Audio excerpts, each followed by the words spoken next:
வணக்கம் மக்களே, welcome back to Suki kitchen. இன்றைக்கி நாம் என்ன பார்க்க போகிறோம் அப்படின்னா, அந்த சம்மருக்கு குழுன்னு ஐஸ்கிரீம் தான். வாங்க அது எப்படி செய்கிறது அப்படின்னு பார்க்கலாம்.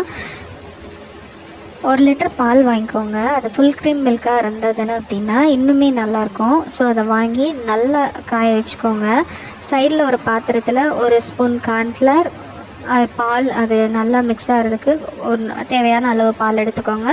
அதோட வெனிலா எசன்ஸ் இதையும் சேர்த்து நல்லா நீங்கள் மிக்ஸ் பண்ணிக்கோங்க. இந்த பாலோடு சேர்ந்து அது மிக்ஸ் ஆகும்போது கொஞ்சம் திக்காக வரும். இந்த கார்ன்ஃப்ளவர் போடுறதே கொஞ்சம் திக்கான கன்சிஸ்டன்சி வர்றதுக்காக தான் நம்ம போடுறோம். இந்த டைமில் ஒரு 5 ஸ்பூன் நான் சுகர் பவுடர் ஆட் பண்ணியிருக்கேன். இது பத்தலை, இன்னுமே கொஞ்சம் சுகர் இருந்ததுன்னா நல்லா இருந்திருக்கும். ஸோ நீங்கள் இன்னும் கொஞ்சம் அதிகமாகவே ஆட் பண்ணிக்கோங்க. இது எப்படின்னு பார்த்தீங்க அப்படின்னா, இப்போ நம்ம டேஸ்ட் பண்ணி பார்க்கும்போது ஸ்வீட் கரெக்டாக இருக்கிற மாதிரி இருக்கும்.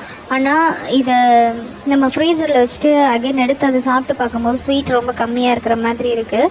ஸோ நீங்கள் அதை ஸ்டார்டிங்லேயே கொஞ்சம் சுகர் ஆட் பண்ணிக்கோங்க. இப்போ இந்த நம்ம ரெடி பண்ண மிக்சரை வந்துட்டு அப்படியே ஒரு கண்டெய்னரில் ஊற்றி இதை ஃப்ரீசரில் வச்சிடலாம். ஒரு 3 ஹவர்ஸ்க்கு கண்டினியூஸாக ஃப்ரீசரில் இருக்கணும்.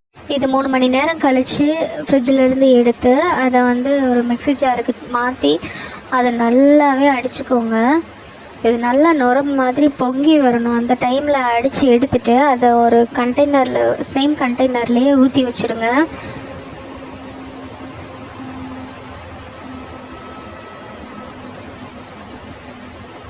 இது மேக்ஸிமம் ஒரு 5 to 6 ஹவர்ஸ் ஃப்ரீசர்லேயே இருக்கணும். அப்போ தான் அது நல்லா செட் ஆகி வரும்.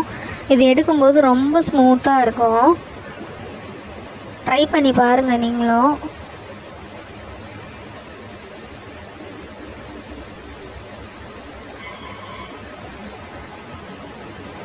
இது அகைன் க்ளோஸ் பண்ணி நம்ம ஃப்ரிட்ஜில் வச்சிடலாம்.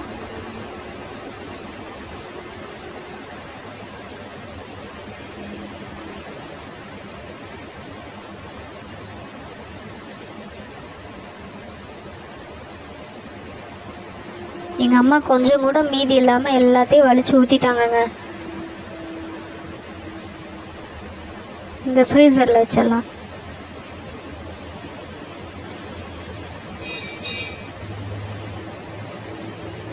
இது ஆக்சுவலாக நாங்கள் செய்யும்போது டைம் 10:45. இது அடுத்த நாள் காலையில் தாங்க எடுத்தோம். சூப்பராக வந்தது. ஆக்சுவலாக நான் எதுவும் சொதப்பிடுமோ அப்படின்னு நினச்சோம், ஆனால் சீரியஸாகவே நல்லா இருந்தது.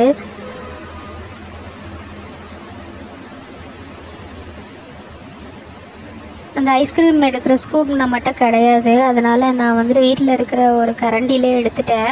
அதுவுமே நல்லா தாங்க வந்தது. ஆனால் இதில் ஒரு சின்ன மிஸ்டேக் பண்ணிட்டேன். என்ன அப்படின்னா, நம்ம நட்ஸை தட்டி போடணும் அப்படின்னு நினச்சேன். ஆனால் என்ன பண்ணிட்டேன், மிக்சியில் ஒரு ஓட்டவும் அது நல்லா பவுட்ரு ஆயிடுச்சு. சரி பரவாயில்ல, அது வேஸ்ட் பண்ணக்கூடாது அப்படின்னு சொல்லிட்டு அதவே மேலே போட்டுட்டு சாப்பிட்டுட்டோம். ஆனால் டேஸ்ட்டு நல்லா இருந்ததுங்க. சீரியஸாகவே நல்லா இருந்தது. ஆனால் ஸ்வீட் மட்டும் கொஞ்சம் கம்மியாக இருந்தது. ஸ்வீட் இன்னும் கொஞ்சம் அதிகமாக இருந்ததுன்னா இன்னுமே வேறு லெவலில் இருந்திருக்கும். ஆனால் குறை சொல்ல முடியாது, நல்லாவே வந்திருக்கு. ஃபஸ்ட் டைம் நாங்கள் ட்ரை பண்ணுறோம். இதுவே சக்ஸஸ் தாங்க. இனி அடுத்தடுத்து வேறு ஃப்ளேவரில் ஐஸ்கிரீம் செஞ்சு காமிக்கிறோம்.